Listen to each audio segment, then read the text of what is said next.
The first photo I took was of sunlight streaming through the window, directly onto the breakfast table. A soft yellow glow spread across the old wooden tabletop, next to an empty plate and a scratched spoon. No one else would have thought it special, but to me, it was the first time I saw the world as a canvas to be preserved.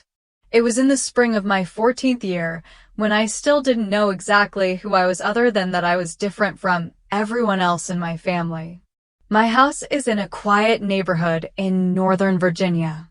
It's a white, two-story house with a small porch where my mother grows climbing roses. From the outside, everything looks like a typical picture, a family of 5, neat, polite, with nothing to complain about. But inside, there are things that the pictures don't tell. My camera was a gift from my grandmother Ruth, a plastic disposable camera, the kind you shoot with film and then develop. She gave it to me on a flea market trip, simply saying, "You have good eyes. Don't let it go to waste." I remember being so surprised that I stood still, holding the light camera in my hands that it felt like I was holding the world. She was the first, and perhaps only person in the house who saw me as an individual, not a disappointed version of someone else. I started taking pictures. Everything. The little cracks in the bathroom wall. The curved shadow of a tree branch falling on the cement patio. The little folded piece of paper my sister Caroline kept tucked in her math book. I even took pictures of the neighbor's cat stretching out on the front steps. I looked at the world as if everything had a story, if only someone would listen long enough to understand it. My father, Harold, was a demanding man. He worked in finance and dressed smartly even on weekends. To him, time had to be spent productively, and a kid hanging around with a camera was a waste. "Photographing what?" he asked when I lay face down under the table, capturing sunlight through a glass. "You think that's going to get you into college?" My mother was gentler, but still suspicious.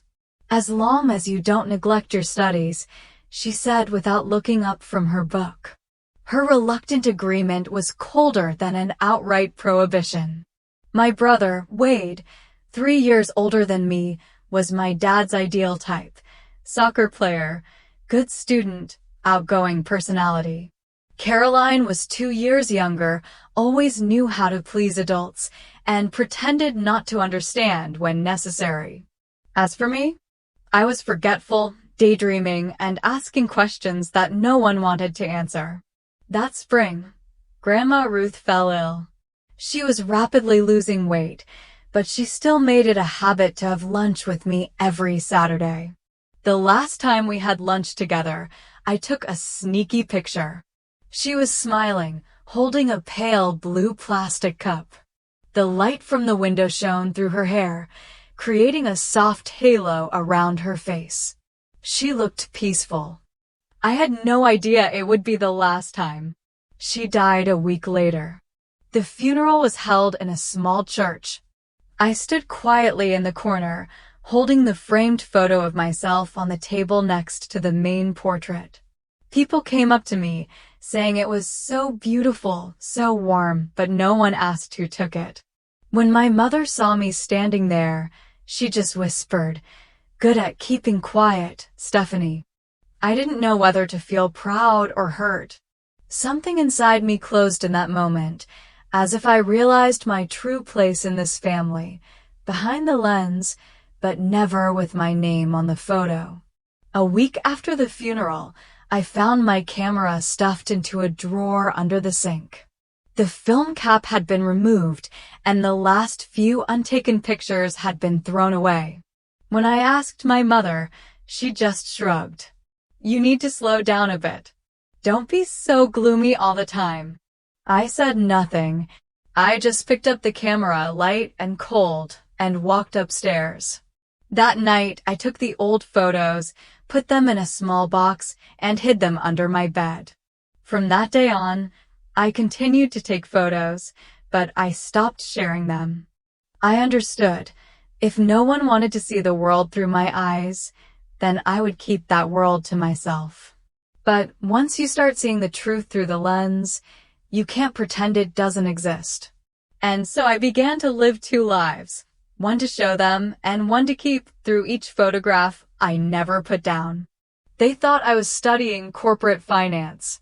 That's what I told them, and they didn't ask much. Every Tuesday afternoon at 3 o'clock, I would slip through the back hallway of the Tisch building and quietly climb the stairs to the photography department's darkroom. The small room was red with light, and the smell of chemicals hung in the air.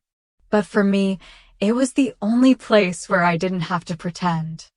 I hid my camera in a duffel bag next to my notebook and a few crushed granola bars. While my fellow students analyzed balance sheets, I absorbed the light, the faces of passers-by, the unrepeatable moment. My dad's words ring true whenever I start to doubt myself. A good job is rarely fun. That's why it pays. He says it as if any fun is a sign of failure.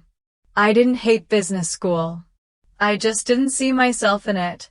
I memorized the terms, passed the tests, but in my head I had an image of an old woman quietly peeling oranges by the window, or a boy's feet dangling over the railing in the backyard. I live a double life. In the morning I go to school like a typical student. In the afternoon I escape to the world of light and shadow. Even my roommates don't really know. Then my dad called. He said he had an internship lined up at a prestigious Manhattan real estate firm. It'll put you on the map, he said, as if my life were an investment. I nodded over the phone. But then I applied to a creative mentoring program. There were only 15 spots available at the school. I applied without any expectations. When I was accepted, I cried. Not because of the honor, but because for the first time, someone saw me. The school year ended. I flew home for my parents' graduation party. The backyard was packed with relatives, and the cake was smeared red and blue on paper plates. That night, when it was just the two of us, I told the truth. I didn't take the internship, I said, clenching my plastic cup. I chose photography. My father didn't scream. He didn't blame. He just looked at me for a long time, his eyes getting colder by the second. Then don't come home, he said. I got up and went into the room. No one said good night. 2 days later, I packed my bags. 1 suitcase, 3 cameras, $800 I saved from my side job and cheap wedding photography. I didn't leave a note. And they didn't call. Not once. The apartment I found was so small that if I stretched out my arms I would touch both walls. The wooden floor creaked as I walked. The window opened onto a gray brick wall. I slept on a mattress on the floor, ate ramen, drank cheap coffee, and printed my photos in a borrowed darkroom from a classmate. The show's host, Garrett, was a veteran photographer, his eyes always weighing the facts. What's the point of this? He asked, without beating around the bush. I don't know, but I want to find out. I don't have fancy equipment. I don't have a studio, but I do have one thing, hunger, both literal and figurative. And it's the only thing I can be sure I can fight with. Once, I photographed a violinist in a subway station. He was standing alone in the dark, the light illuminating only one side of his face. I sent the photo to Garrett. He didn't respond. But 3 weeks later, it appeared in a student exhibition at the university. No one knew who I was. But they stopped. They looked for a long time. Still, every night I turn on my phone. The screen is blank. Until one day, I received an email from my mother. It was just one line, "Are you safe?" I stared at it all afternoon. I didn't know if it was a sign of reconciliation or just a moment of guilt. I didn't respond. Not out of anger, but because I was still building a life. A life that didn't need approval. And I swear to myself, if I fail, it's my own failure, not proof for others to say I'm wrong. Because the hardest thing isn't leaving home, but realizing, maybe, they'll never come looking for me. Nothing teaches you survival like living with 3 roommates, no air conditioning in the middle of a New York summer, and a broken French press. Our Brooklyn apartment was barely big enough to fit 3 mattresses, a battered dining table, and a fan that didn't spin. Car horns, music from neighbors' windows, and the smell of frying oil from the diner downstairs made up the background noise I'd come to call normal. I worked 2 jobs, waitressing on weekdays and washing dishes on weekends. Between shifts, I took portraits for dating profiles, the kind where people want to look good, but not too fake. Sometimes I think it's those random moments that give me a real sense of people. The light filtering through a torn curtain, the tension in their eyes as they adjust their collars, I captured it all, not just on camera, but in my memory. The holidays came and went without a call from home. I still sent holiday texts, still asked how things were, but the only response was silence. At first I pretended I was too busy to be sad. But as time went on, the silence became a painful habit. Eliza, one of my 3 roommates, was the first to see my headshots. "You have good taste," she said, shrugging.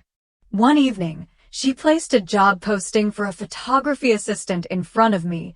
"My cousin is getting married next month. They're looking for a weekend helper. I signed you up." I hesitated. I'd never been an assistant, never done a wedding, never had to arrange equipment for anyone but myself. But the rent was due, and my camera was starting to malfunction. So I showed up on time, hair neatly combed, notebook in hand. I didn't know what to expect. But it definitely wasn't Garrett. He was not what I imagined a wedding photographer to be, not pretentious, not patronizing. Garrett wore an old shirt, the sleeves rolled up, and was bending over cleaning his lens when I walked in. He glanced at me, nodded. "Name?" "Stephanie." "Know how to mount a tripod?" "Yes," even though my hands were shaking a little. "Know the difference between 50mm and 85mm lenses?" "Can learn quickly." He smiled. Not friendly, not sarcastic. Just a smile of resignation. The day passed in the sunshine, the laughter of brides, the sighs of mothers, the incessant clicking of cameras. I ran after him from the church to the garden, taking notes on shots that needed adjusting, learning to back up properly when the light changed. I didn't complain. I didn't yawn. And when I got back, I checked my gear bag to make sure I had everything. Late in the afternoon, while cleaning up, Garrett watched me carefully refold the filters. "You've done this before, right?" I didn't look up. "Not yet, but I'm willing to learn." He said nothing for a few seconds. Then he pulled out a business card and placed it in my palm. "Call me Monday, if you still want it." I left the shoot with tired legs, sweat running down my back, and a strange feeling in my heart. Not excitement. Not exactly pride. But a strange kind of security when someone doesn't see you for your results, your scorecard, or your whose daughter, but simply for how you see the world. That night I sat by the window, fingering the business card. Eliza was asleep. Outside, the sound of cars continued. But inside me, for the first time in years, everything was so quiet that I could hear myself. Lisa said her kids hated the beach house. Something about it being too old, too creaky, too far from anything exciting. But the first time I stepped onto the front porch, I saw how the morning light filtered through the warped shutters, streaking the whitewashed walls in honey and gold, and I loved it instantly. It was a freelance gig Garrett forwarded to me, a friend of an old client, something vague and last minute. Lisa Montgomery needed someone to photograph a historic property in the Hamptons for an auction catalog. She had money. Real money. The kind you don't talk about in dollar amounts, but in generational assets. I expected someone cold, sharp, brisk. But Lisa was barefoot when she opened the door, holding a mug with chipped glaze and a tea bag string still dangling. "You're the girl with the camera?" she asked. I nodded. "Well, then," she said, stepping aside. "The light waits for no one." The house smelled like lemon polish and salt air. No AC, just wide windows cracked open to the wind. She didn't hover, didn't pose. Just watched me as I worked, tilting lamps, pushing aside curtains, crouching low to catch how the floorboards curved with time. She asked nothing. Until, halfway through, she said, "Most people photograph a room like it's waiting for someone to enter. You shoot it like someone just left." We returned to that house 3 times that month. I photographed it at dawn, at dusk, during a rainstorm that sent rivulets down the glass and made the whole place shimmer. Lisa stayed mostly quiet, but she always offered something, a sandwich, a story, a question about how I chose what to focus on. She was a widowed publishing magnate. Her name had been on the spine of at least a dozen books in my mother's collection. I didn't mention it. Lisa had a way of making you forget credentials. She didn't care where you went to school or what your resume said. She cared if your eyes caught what others missed. One late afternoon, I was taking photos of the sun falling through a stained glass window in the hallway. She stood beside me and said, "Most people inherit wealth or trauma. Sometimes both. But if you're lucky, you inherit light." I didn't know what she meant until weeks later. After our 3rd session, Lisa called and asked me to document her other properties. Montauk, Charleston, a brownstone in the West Village. She said she wanted everything cataloged, not for sale, but for memory. She let me stay at the Hamptons house during off days. I'd walk the beach at sunrise, toes curled in the wet sand, camera swinging by my side. Garrett called once, just to check in. "She's more than a client, huh?" he asked. I didn't answer. Lisa never used the word terminal, but I could see it. In the way her hands trembled when she reached for tea. In the way she looked at the sea, like she was memorizing it. One morning, I found a note taped to the fridge, "Walk the beach like it's yours." And I did. There was something sacred about the silence in that house. No televisions blaring, no phones ringing. Just the hum of wind through cracked windows, the occasional creak of old beams settling in. At night, I'd sit on the back porch with a blanket and a glass of wine Lisa had insisted I take from her kitchen cabinet. "It's wasted on me now," she'd said, wryly. But I drank slowly to make it last. I started to leave my laptop unopened for days. Instead, I wandered the house with my camera, not for assignments, just for myself. I captured the way dust caught in sunlight, the way shadows pooled beneath the clawfoot tub. I began leaving sticky notes with captions next to prints I taped to the wall. 6:42 a.m., East Hallway, light like honey. Sunday morning breeze, library, smells like cedar and regret. Once, I asked her why she kept the house at all if her children never came. Lisa shrugged.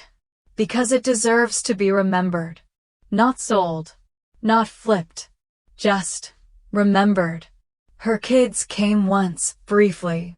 A black SUV pulling up, 2 adults stepping out without even glancing at the porch swing or the shutters. They spoke to Lisa for 7 minutes. Yes, I counted, then left without touching a single doorknob. She didn't talk about it, but her silence afterward was heavier than words. In contrast, our conversations deepened. She asked about my family, my past, why I had a camera in the first place. I didn't give her the full story, but enough for her to understand. You were never the problem, she said simply, as if correcting a misprint. She kept working even as her strength faded. I shot while she sat, always watching. I used to think my legacy would be in pages, she said, one morning when I brought her tea. But maybe it's in what we notice. The call came in early fall. Her assistant's voice was thin. Lisa had passed in her sleep. Peaceful. Quiet. The way light disappears, not with a scream, but a sigh. A week later, I was summoned to a lawyer's office. Mahogany furniture, thick carpet, a silent woman with a tight bun placing a folder in front of me. Inside, a deed, a key, a letter. The letter read, "You saw what they never could. This house doesn't need saving, it needs seeing. Make it yours. Let it be your stillness, your chaos, your beginning." I didn't cry. Not until I opened the shutters the next morning, and the light poured in the same way it had the first time. That evening, I walked the beach barefoot again. But this time, I wasn't just visiting. I wasn't just borrowing light. I was inheriting it. The group text buzzed while I was rinsing my coffee mug. I didn't think much of it until I caught the preview on my lock screen. Family reunion. 4th of July weekend. My thumb hovered, hesitant before I unlocked the phone. The thread lit up with excited replies. Fireworks, cabin photos, someone offering to bring potato salad. My name wasn't tagged. I scrolled back, slowly, just to be sure. Nothing. I wasn't included. It shouldn't have surprised me. The last time I showed up for a holiday was 6 years ago, Thanksgiving, when I asked if we could have vegan options. Amanda laughed like I'd asked to be seated with royalty. "You're not really part of the family meal anymore," she'd said with a crooked grin, like it was a joke. Everyone else just chuckled and moved on. But I didn't. I felt something inside me close like a shudder. Now, standing in my tiny kitchen in Queens, the summer evening barely filtering through the windows, I felt that same shudder click. My roommate Eliza looked up from her laptop, noting my expression. "What's up?" she asked. I handed her my phone. She glanced at the messages, then handed it back gently. "Forget it. They don't deserve to rent space in your head." I wanted to agree. I wanted to let it go. But a part of me, smaller than it used to be, still cared. Still hoped. So I faked a smile and said, "Totally fine," and ducked back into my room. I opened my laptop and stared at half-finished edits of a family shoot from the week before. A toddler's frosting-smeared cheeks. Parents laughing in the sun. I turned the brightness down. That night, as I was brushing my teeth, a notification lit up on my phone. A video message from Zoe, my niece, Amanda's daughter. She whispered into the front-facing camera like it was a secret. "Aunt Steph, I wish you were coming. I saved you a seat next to me. Don't tell Mom." Her eyes darted off-screen before she hit stop. The message was barely 10 seconds long, but it stayed with me all night. I sat by the window for a long time, watching fireworks testing off in the distance, little blooms of color fading fast over rooftops. I thought about Zoe, about how she still remembered me. I thought about what I wanted to say back. By midnight, I sent a photo, one I'd taken the summer before from the dunes behind Lisa's beach house. The sky was orange, the waves foamed quietly, the world looked gentle. I sent it to Zoe with a single line, "Here's where I'll be." The next morning, Amanda posted a photo to the group thread. Not to me, not directly. Just a caption over a filtered shot of her and our parents grilling. Some people drift for a reason. I didn't reply. I didn't need to. My silence was no longer passive, it was a decision. I chose not to fight for a seat at a table that kept shrinking to exclude me. Instead, I sat at my own, beside open windows and morning light. There was quiet power in that. No longer asking. No longer needing permission to belong. Sometimes absence is louder than presence. And sometimes, it's the only way to make space for something new. I didn't go to the reunion. I didn't comment on the photos, didn't scroll through every tag and caption like I used to. But that didn't mean it didn't find its way to me. Funny how the things you walk away from have a way of circling back. It was a Saturday. Queens was humid in the way that made even cement smell warm. I had set up a small pop-up gallery inside a borrowed cafe space near Astoria Park. Just some of my prints, hung with wire and wooden clips, and a folding table with square cards and sample books. Eliza had helped me string fairy lights around the ceiling fan, and it gave the space a soft hum of intention. It wasn't fancy, but it felt like mine. A few tourists drifted in, mostly here for iced lattes and a place to cool down. I didn't expect to sell much. That wasn't the point. I wanted eyes. Even just a few. Around mid-afternoon, a man walked in wearing a navy cap that said USS Lexington. He moved slowly, with the sure hands of someone used to building things. He studied the framed black and whites near the entrance, the beach house, a child's footprint in sand, a cluttered kitchen table bathed in morning sun. He paused in front of a photo of an old wooden shutter catching gold light. Lisa's shutter. The one I took the morning after she passed. You took this? He asked. I nodded. Yes. It was part of a personal series. Coastal Memory. He tilted his head. I know that house. That made me look up. Reuben Stanford, he added, reaching into his pocket for a creased business card. I used to work with your father. Years ago. I remember you. Barely tall enough to reach the salad bar at those company picnics. I gave a polite smile, trying to place him. It's been a long time. It has, he agreed, still eyeing the print. You weren't at the reunion. It wasn't accusatory. More like an observation. A fact stated without weight, yet full of meaning.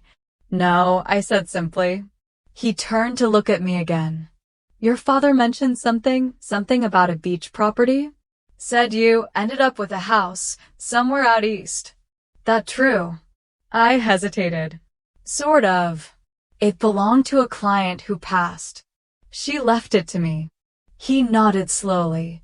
And what do you plan to do with it?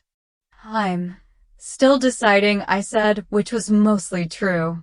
Reuben didn't pry. He just slipped the card into my hand. Well, if you ever need someone who remembers where you came from, but won't ask you to be that person again, you give me a ring. Then he turned and left, not waiting for thanks or explanation. Just a slow wave and the bell on the cafe door jangling behind him. After he was gone, I stood there a moment, staring at the spot where he'd been. I thought about the way he'd said your father mentioned. Not asked. Not judged. Just acknowledged that someone, somewhere, was talking. And maybe not in whispers this time. Later that night, when the crowds had thinned and Eliza was stacking cups in the back, I pulled out my phone. Habit made me open Amanda's page. There was a post from the reunion. A group photo. Everyone gathered in front of a rented cabin with sparklers and plastic chairs. The caption read, Full house. But there, second row off to the side, was Zoe, smiling, holding her sparkler, and beside her, an empty chair.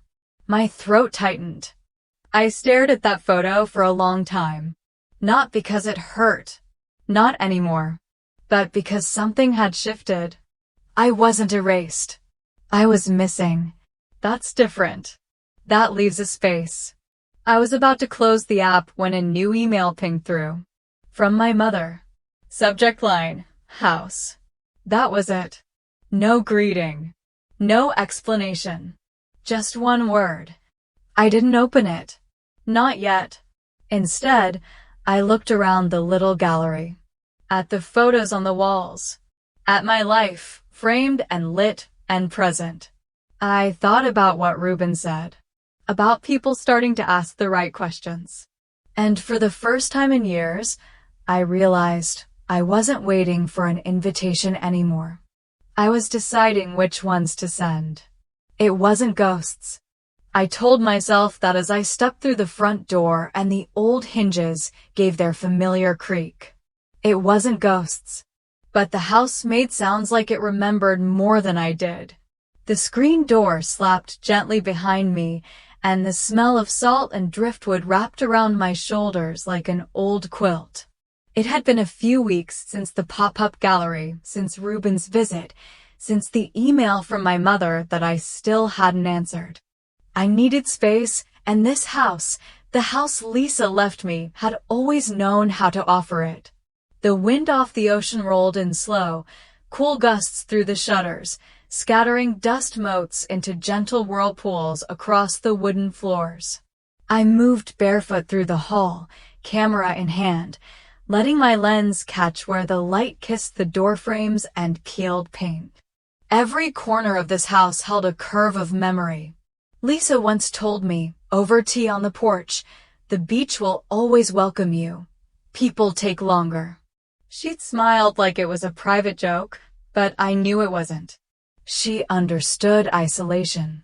She had filled this place with soft things, books with folded pages, mismatched mugs, windows that opened to nothing but sky. Maribel, the housekeeper who came in once a week, had left a note, sheets refreshed, pantry stocked, welcome back. The handwriting was neat, delicate. It made me smile. Joe, the gardener, was trimming rosemary by the side deck when I wandered outside. He tipped his hat with his usual nod. Someone drove by this morning, he said, straightening up. Didn't stop. Just slowed down. New car, silver. Had that look like they knew the place but didn't want to admit it. I raised an eyebrow. Family? He shrugged. Or curiosity. Hard to tell the difference sometimes. I didn't answer. I just turned my face toward the breeze, wondering what kind of person circles a house they once ignored. A person with questions they're not ready to ask, maybe?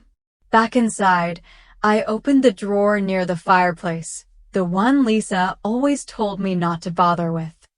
I had ignored that advice once before, right before she passed, and found old menus and maps from trips she never took. Today, I found something else.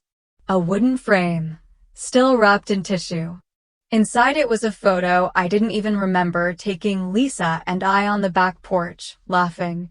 Her head thrown back, mine tilted just enough to see my eyes closed mid-laugh. It wasn't posed. It was real. There was a post-it on the back, for the entryway, if I forget. My chest tightened. I carried the frame to the front hall. The nails were still in the wall. It took less than a minute to hang, but it felt like completing a sentence that had waited too long to be said. Below it, I slipped in a small paper label, photographed by S. Walker. My name. My mark. No fanfare. I made tea, sat by the window, and watched the sea shift in lazy patterns. It was the first time in weeks I let myself breathe without thinking about who might see me doing it. When the doorbell rang, I nearly didn't answer it. The sound echoed strangely, like it didn't belong here. But I got up, barefoot still, and opened the door. A delivery man handed over a slim white box with a florist's sticker on it. No return address. Just a simple arrangement inside. White peonies, my mother's favorite, and a card that read, in block letters, nice work. No signature. No explanation. Just 2 words. I stared at the flowers for a long time before placing them on the table beneath the photo. The breeze caught a loose petal and sent it tumbling across the floor. Maybe they were starting to notice. Not approve, not understand, but notice. And maybe that was enough for now. Because in this house, this strange, creaking, sunlit place, I wasn't waiting for forgiveness. I was learning to live without needing it. And the house? It whispered back. Not in words, but in warmth. In how it held the morning light just for me. I told myself I was just coming for coffee. That's all it was, coffee and maybe a walk down Main Street to see what had changed. But when I typed the address into the GPS, it auto-filled with a single word that caught in my throat. Home. It was strange how the streets still knew my turns. The way the oaks lined up along Fairview Lane, how the corner store now sold kombucha but still kept the dusty gumball machine by the door. I parked 2 blocks from the cafe, heart thumping like I was sneaking into a memory. The cafe door jingled when I stepped inside, the same sound it made when I was in high school. The smell of cinnamon and old wood hit me all at once, and I nearly turned back. But a woman behind the counter smiled, friendly but cautious. Long time, she said. You're Stephanie, right? Harold's girl. I nodded, throat dry. Just visiting. She poured my coffee herself. Still doing that camera thing? Yeah, I said quietly. Still doing it. I took my cup to the window, but before I could sit, someone else spotted me. Stephanie Walker. A hand gripped my shoulder before I saw her. Mrs. Callahan, my parents' old neighbor, in a floral blouse and oversized sunglasses. Lord, I thought you moved to California or something. You're still around. Sort of, I smiled, letting her hug me. She smelled like powder and peppermint. We made small talk. I didn't ask about my parents, and she didn't offer. That seemed to be the rule in this town. If you don't speak the name, maybe the tension won't arrive either. Afterward, I walked. Not aimlessly, more like magnetically. My feet knew where to go. Past the high school, past the church, past the gas station with the old payphone still bolted to the side. And finally, down the gravel road toward the house I hadn't stepped inside in almost 8 years. The hedges were neatly trimmed. The shutters had been painted blue, lighter than I remembered. My father was crouched by the flower bed with shears in one hand, focused. He didn't look up. I stood at the edge of the driveway, not hiding, not stepping forward either. I just watched him for a moment, the way his shoulders had sloped more with time, how the precision in his movements hadn't changed. He paused, wiped his forehead with the back of his hand, and for a second I thought he might sense me. But he didn't. I didn't ring the bell. I didn't walk closer. I just turned and left, slower this time. As I passed the library, something made me stop. The building was the same, brick and ivy, but the bulletin board out front was new, digital. I glanced through the window. Inside, a summer reading poster clung to the glass, and beneath it was a photo. It was mine. A print from an old town series I'd done for a college assignment, sunlight cutting through trees in the churchyard. My watermark was faint in the corner. And next to it, a small white placard, Local Artist Spotlight, S. Walker. Hey, a voice piped up. A little boy, maybe 5 or 6, waved from behind his grandmother's legs. Your picture's in the library. I blinked. It is. He nodded proudly. It's my favorite one. I like the light. I smiled, really smiled this time. Me too. That evening, back at the beach house, I curled on the porch with my laptop, sipping tea as the tide rolled in quietly. The wind picked up, tousling the hem of the throw blanket around my legs. My phone buzzed. Amanda. I stared at the screen for longer than I should have. Her name looked foreign on it. The last time she called, voicemail had caught every second of her silence before she hung up. This time, there was no voicemail, just a text. We need to talk. About the house. No hello. No apology. Just that. I didn't respond right away.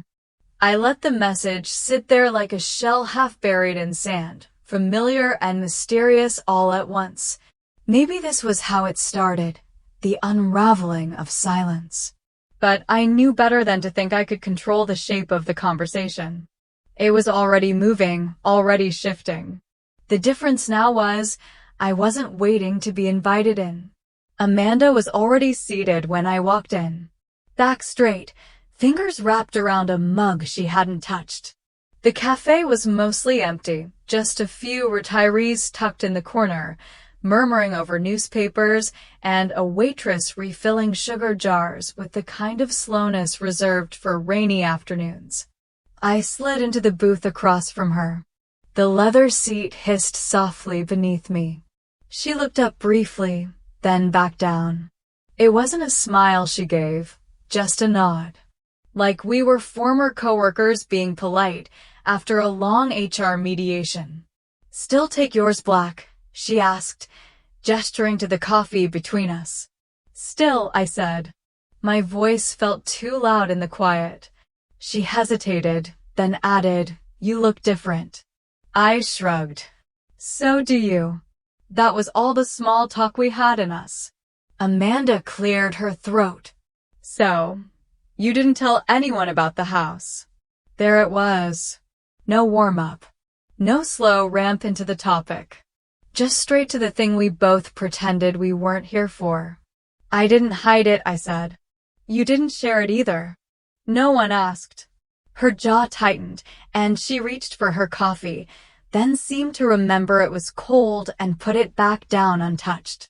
Dad's embarrassed, she said flatly. He thought you were renting a place, not, she gestured vaguely, owning something that was Lisa Montgomery's. I raised an eyebrow. Embarrassed? Or mad he didn't get a say? Amanda didn't answer. She looked out the window as the rain began to thicken, dotting the glass in little threads. The family feels blindsided, she muttered. I leaned forward. The same family that didn't invite me to the reunion? That hasn't called in years. Her silence was confirmation. You all made your choice, I said. You edited me out of birthdays, holidays, group chats, like I was a phase you outgrew. And now that someone left me something real, something visible, you're uncomfortable with that.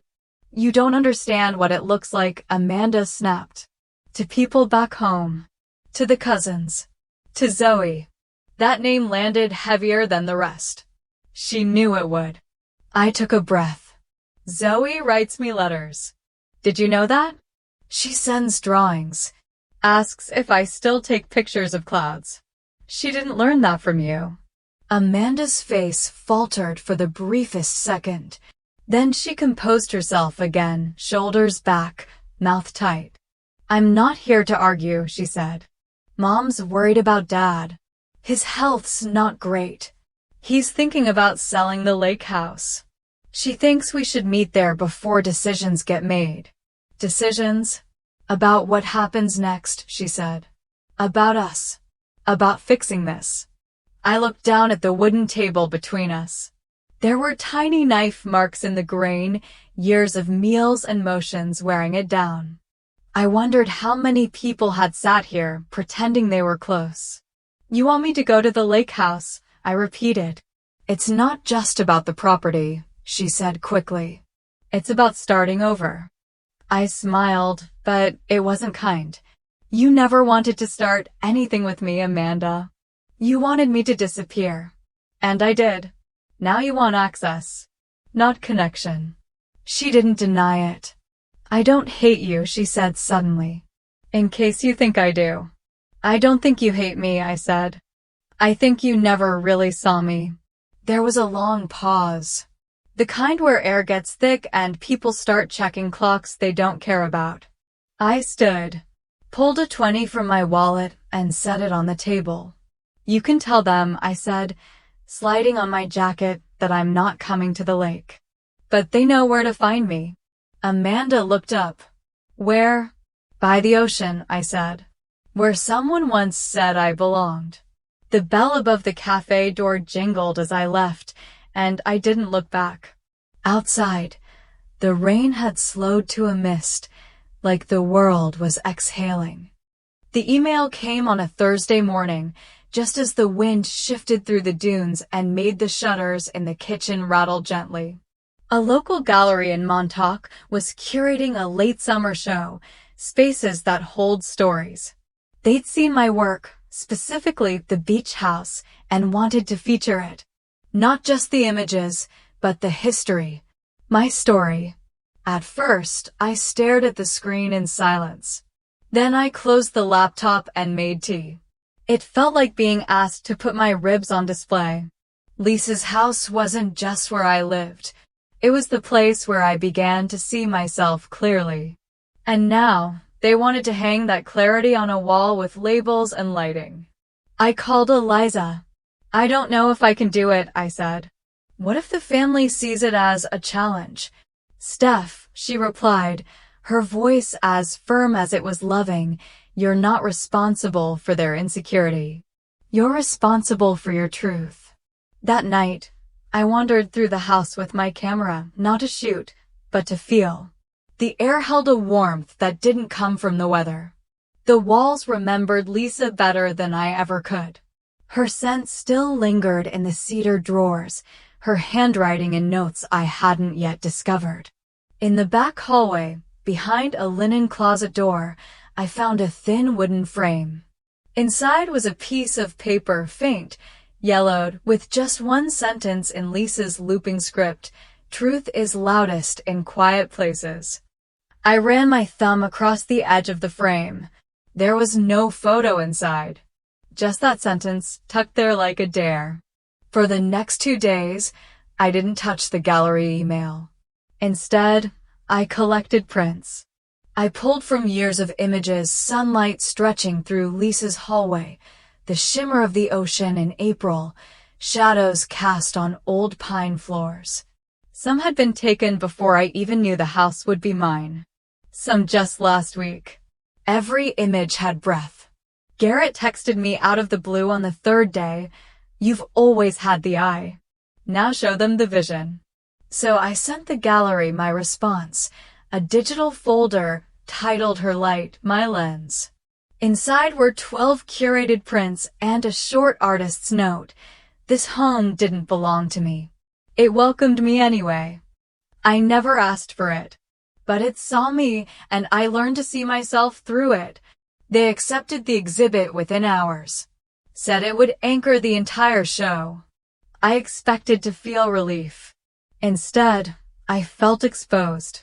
But something shifted after I hit send.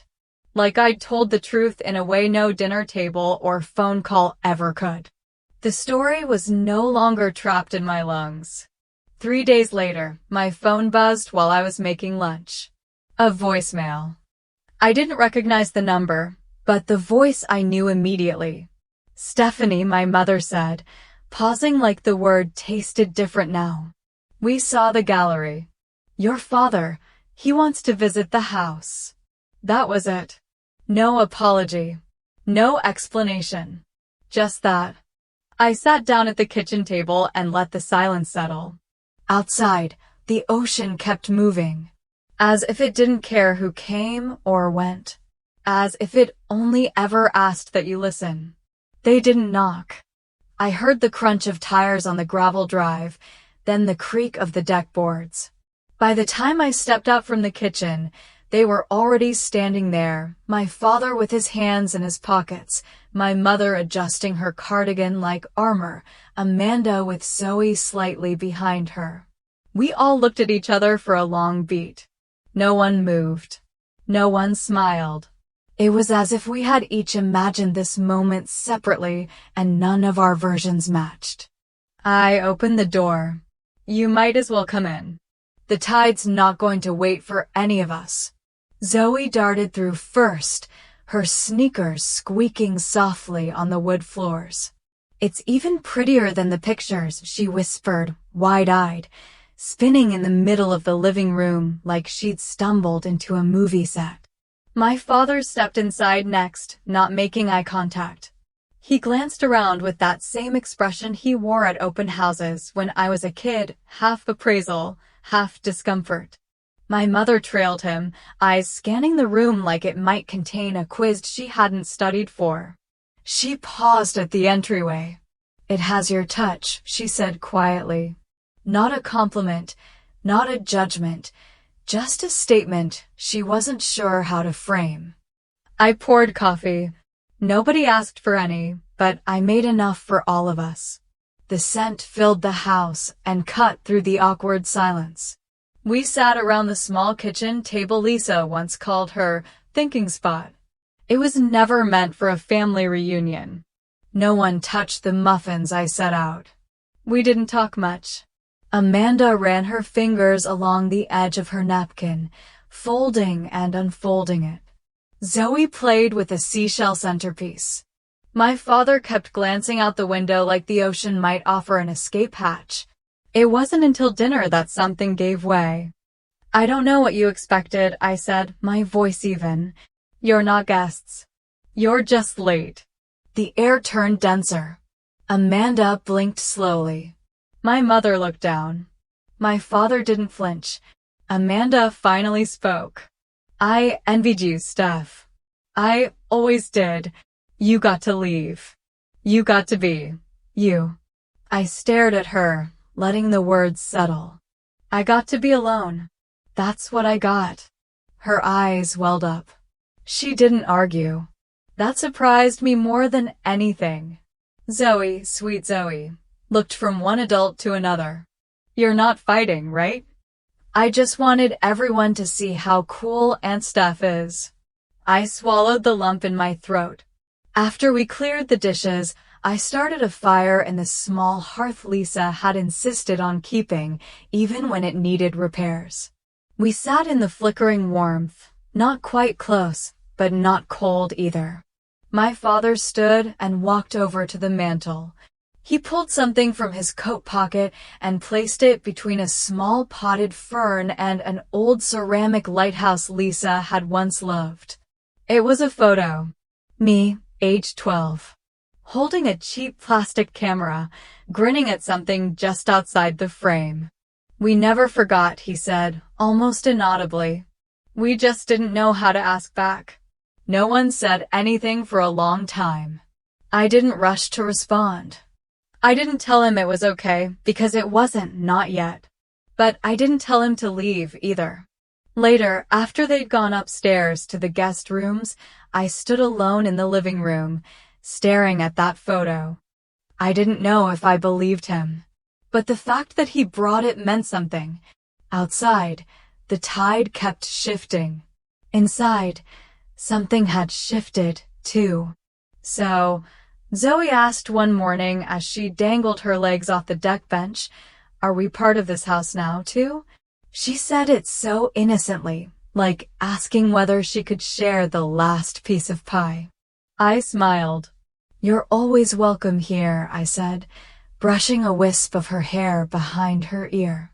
But inside? I wasn't sure. Not at all. A week earlier, a thick envelope had arrived from my lawyer's office in Manhattan. Inside, final title confirmation, tax documentation, copies of Lisa's will, dry legal proof that the house was entirely mine. No conditions. No asterisks. No family clause scribbled in the margins. I sat at the desk in the study, the one Lisa had kept cluttered with postcards and fabric swatches, and ran my fingers over the embossed edge of the deed. My name, clean and centered, Stephanie Walker. One name. No hyphens, no cosigners. Later that afternoon, we gathered in the living room, mugs of coffee resting on mismatched coasters. My mother had brought up the idea gently. "It's just that, well, this place would be perfect for family gatherings. Holidays. Summers. It could be a legacy, don't you think?" Amanda nodded quickly, Maybe too quickly. Zoe's already in love with it. I can help cover maintenance. Dad's thinking about future estate plans. You know, big picture stuff. My father said nothing, just sat there, his hands wrapped around his cup, not drinking. The word legacy lodged somewhere beneath my ribs. That night, I called Eliza. She didn't waste time sugarcoating it.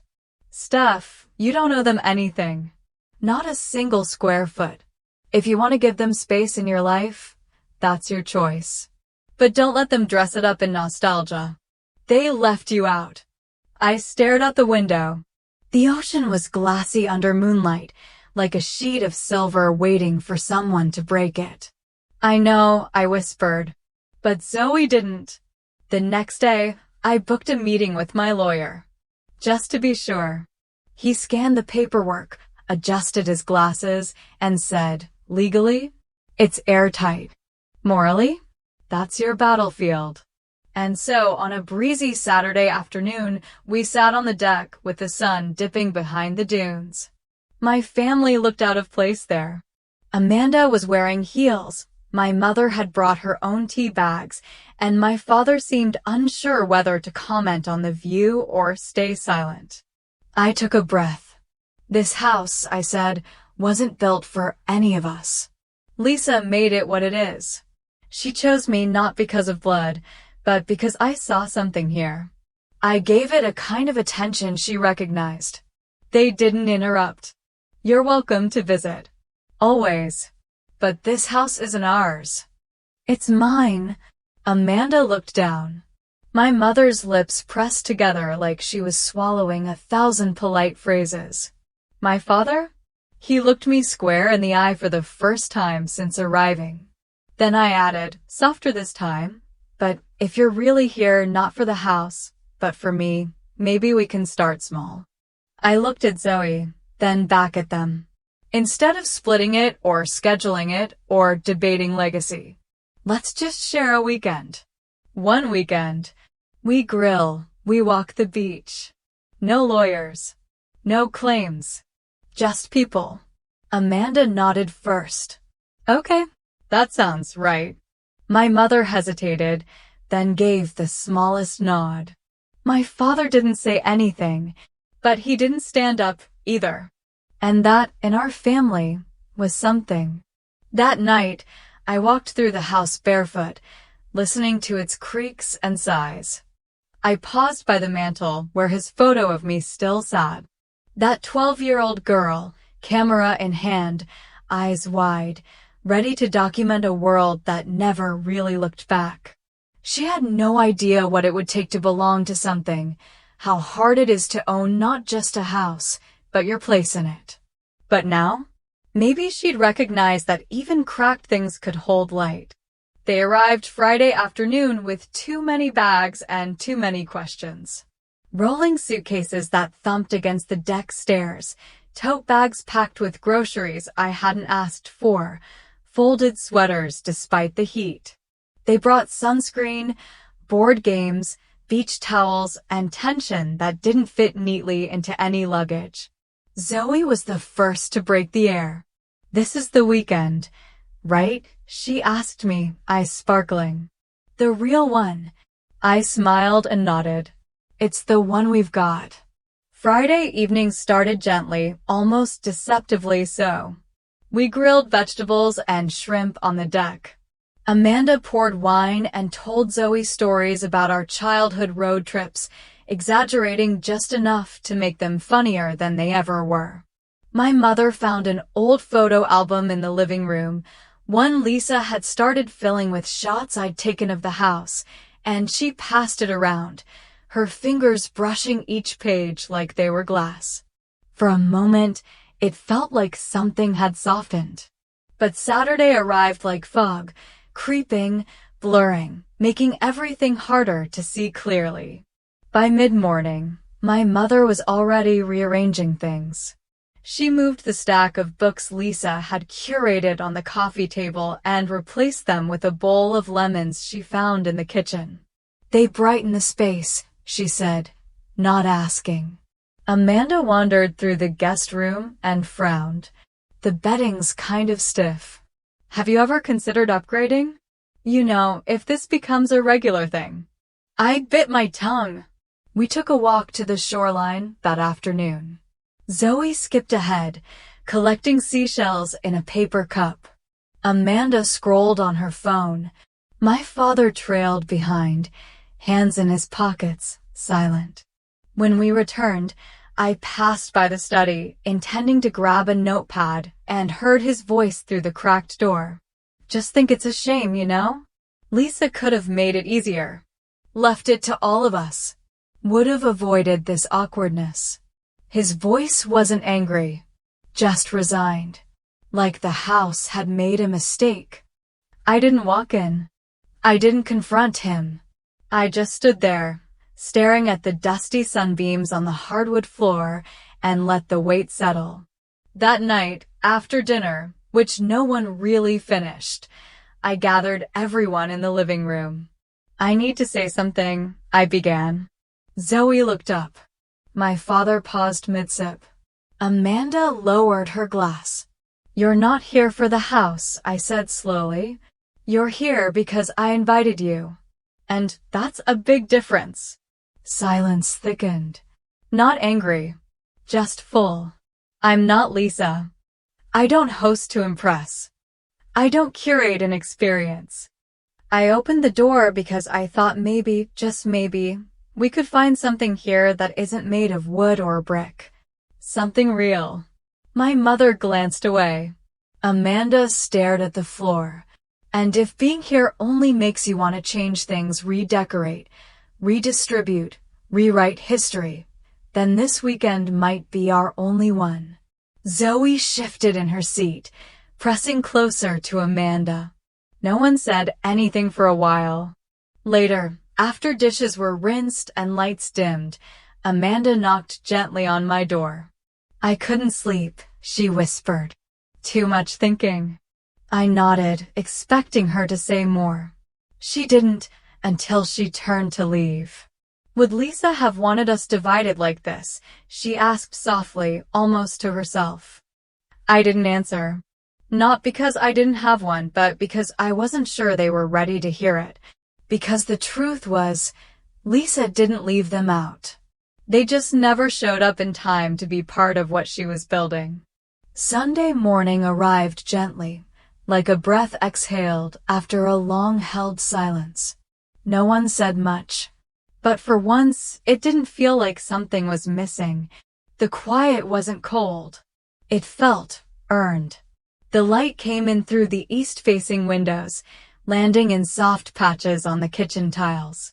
I stood barefoot, sipping coffee, the familiar rhythm of the house making itself known, the subtle pop of wood settling, the hum of the fridge, the faint seagull cries carried in through the open window. My father entered without ceremony. He didn't clear his throat or offer a greeting.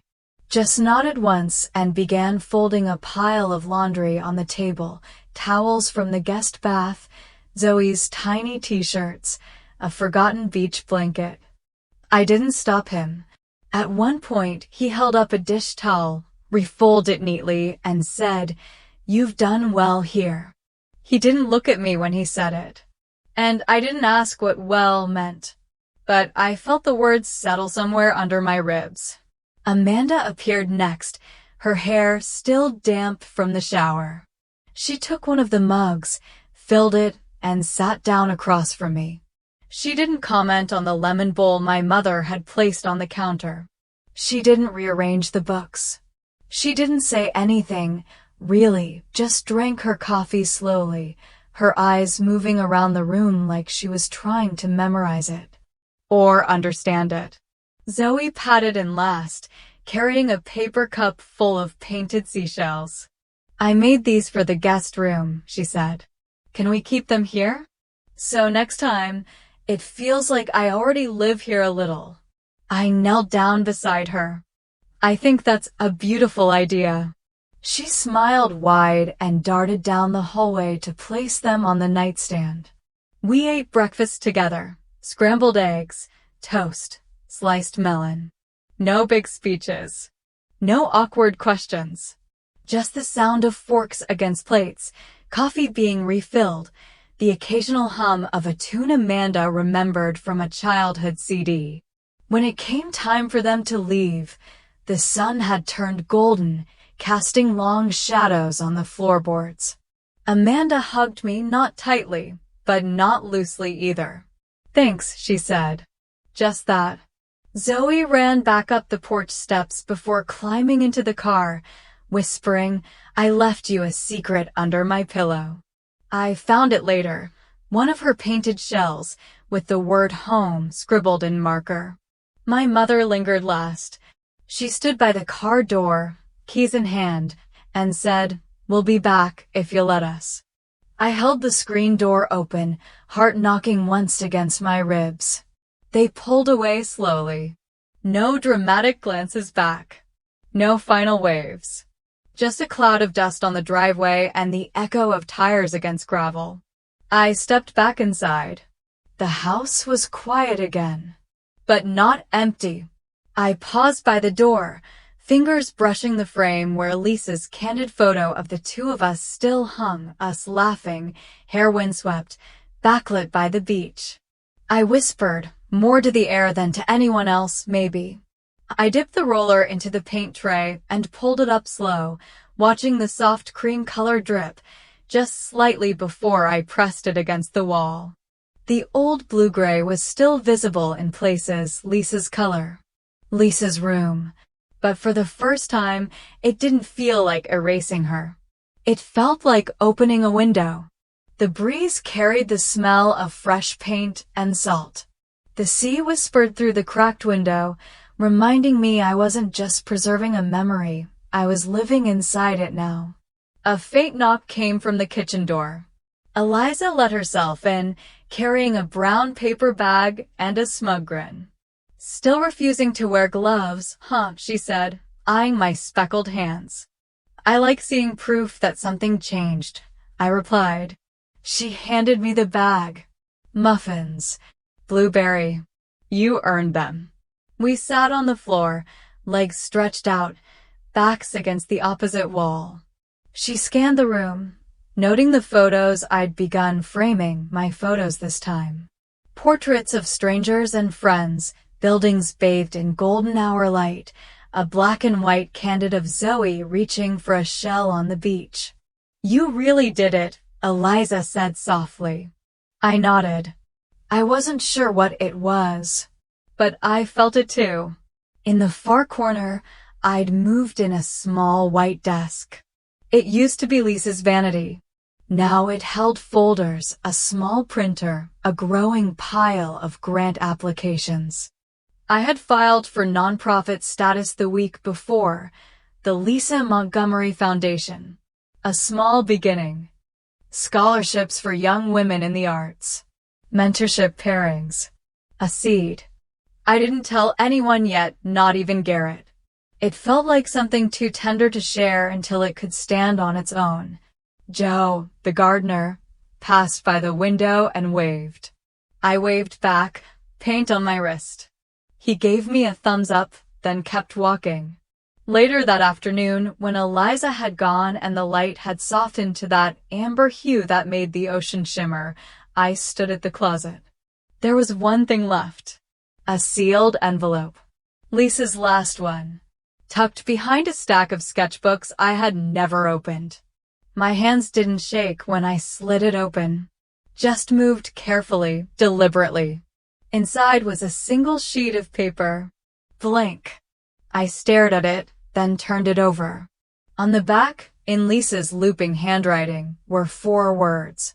"You fill this one." It knocked the wind from me. Not in grief, but in clarity. It was Lisa's way of letting go. Of telling me she trusted me now. That this room didn't have to be a shrine. It could be a starting place. I looked around. The walls were mine now. The view out the window hadn't changed, but the lens through which I saw it had. I hung a mirror on the spot where one of Lisa's old sketches used to be.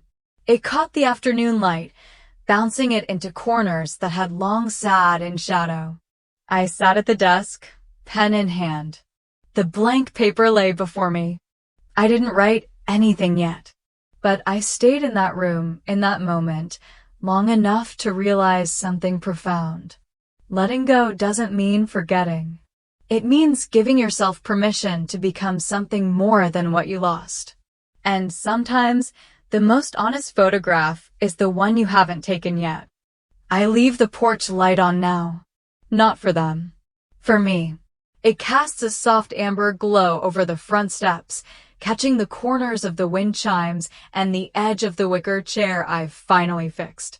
The bulb hums faintly in the early evening air, like it knows this house breathes differently when the sun dips behind the ocean line. The tide rolls in with a rhythm I've come to know. Not memorize, but recognize, like a song you don't quite remember learning. I curl my legs under me and take a slow sip of coffee, now more ritual than habit. The cup is chipped along the rim, the way Lisa's always were. I never did replace it. On the little side table, my phone buzzes. A voicemail. Zoe. Her voice is clearer now, older, a little more sure of itself. Aunt Steph? Mom said I could maybe come next summer. Just me. If that's okay. I want to see the beach in the morning. Just me and you. I replay it twice. Then 3 more times. I don't reply yet. But I save it. A letter came in the mail this morning. Thick ivory paper with the gallery's seal embossed in blue. They're expanding the exhibit. Small-town libraries across the South have requested the collection. Your work gives quiet stories the dignity they deserve, the curator wrote. Quiet stories. That's what this house has become. Not a monument. Not a battleground. Just a place that listens. I rise, walk inside, and grab my camera from the hallway hook. The same one I bought after graduating. The one I almost sold the week I left New York. The tripod clicks into place easily now. I set it low, angled toward the porch. The light wraps around me like a shawl as I sit down again, barefoot, coffee in hand. Click. I title the photo, Home, Not Shared. Not in bitterness. Not to exclude. But to honor the fact that this place, this version of me, isn't something that can be divided. It's lived in.